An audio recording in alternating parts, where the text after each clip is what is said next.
कहानी बदलापुर गांव की है, जहां हरिचंद नाम का एक आदमी रहता था। हरिचंद वड़ा पाव का ठेला था। हरिचंद के ठेले पर हमेशा लोगों की भीड़ रहती थी, क्योंकि वह बहुत स्वादिष्ट वड़ा पाव बनाता था। आओ आओ, वड़ा पाव खाओ। पूरे गांव में मेरे जितने स्वादिष्ट वड़ा पाव नहीं मिलेंगे बहन जी। मुझे भी एक प्लेट वड़ा पाव लगा दे हरिचंद। उसे पैसों से बहुत प्यार था, इतना कि वह हर समय यही सोचता रहता कि कैसे जल्दी से जल्दी अमीर बन जाऊं। वो हर रोज सुबह 8 बजे ठेला लगाता और रात तक सैकड़ों वड़ा पाव बेचता।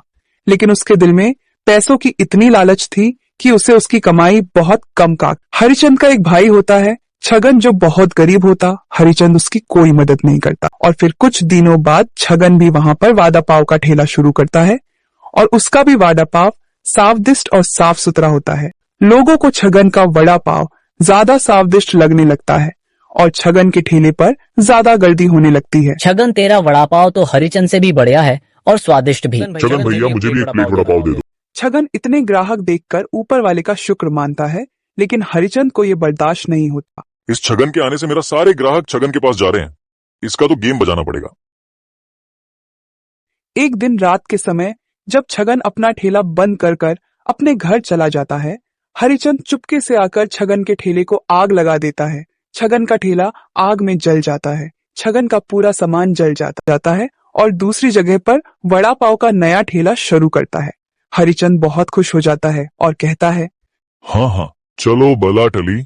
अब लोग सिर्फ मेरे ही ठेले पर वड़ा पाव खाएंगे। फिर उसके लालची दिमाग में एक लालच भरा प्लान आता है। अगर मैं वड़ा पाव में आधा आलू डालूं और आधा आटा और चटनी में गुड़ कम और ज्यादा पानी मिला दूं, तो भी लोग मेरे ही ठेले पर आएंगे और मुनाफा दोगुना होगा। फिर उसने दूसरे दिन वही तरकीब लगाई और मिलावटी वड़ा पाव बनाने लगा। उस दिन के बाद उसके वड़ा पाव पहले जैसी बात नहीं रही। आलू कम, बेसन ज्यादा, चटनी में पानी और पाव भी बासी। पहले पहले लोगों को फर्क समझ नहीं आया, लेकिन धीरे धीरे शिकायतें बढ़ने लगी। एक दिन एक ग्राहक बोलता है, हरिचंद, तेरे वड़ा पाव में पहले वाला स्वाद नहीं रहा। तू अब बहुत घटिया वड़ा पाव बना रहा है। हरिचंद हंसते हुए कहता है, नहीं साहब, बस आपकी जुबान बदल गई है।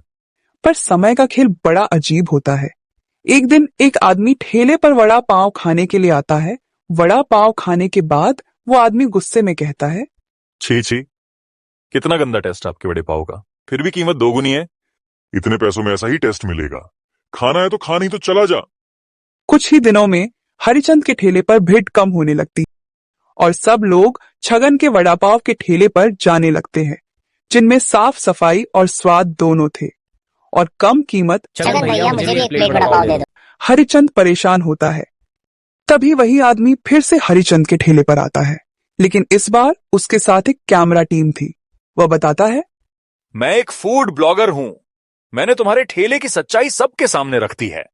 मिलावटी खाना, घटिया सामग्री और ग्राहकों के साथ बदतमीजी। ये सुनकर हरिचंद बहुत रोता है और माफी मांगने लगता है। फूड ब्लॉगर कहता, अब बहुत देर हो गई है। ये कहकर वो चला जाता है। अब हरिचंद के पास ग्राहक तो दूर, ठेले की जगह भी नहीं बची। गांव के लोगों ने उसका ठेला बंद करवा दिया। हरिचंद सोचता है, मैंने स्वाद के साथ साथ अपना ईमान भी खो दिया और अब दोनों भी नहीं बचे। लालच का अंत विनाश है। जो व्यापार ईमानदारी से किया जाए वही लंबे समय तक टिकता है। स्वाद से ज्यादा जरूरी है भरोसा, और जो एक बार खो गया वो दोबारा नहीं आता।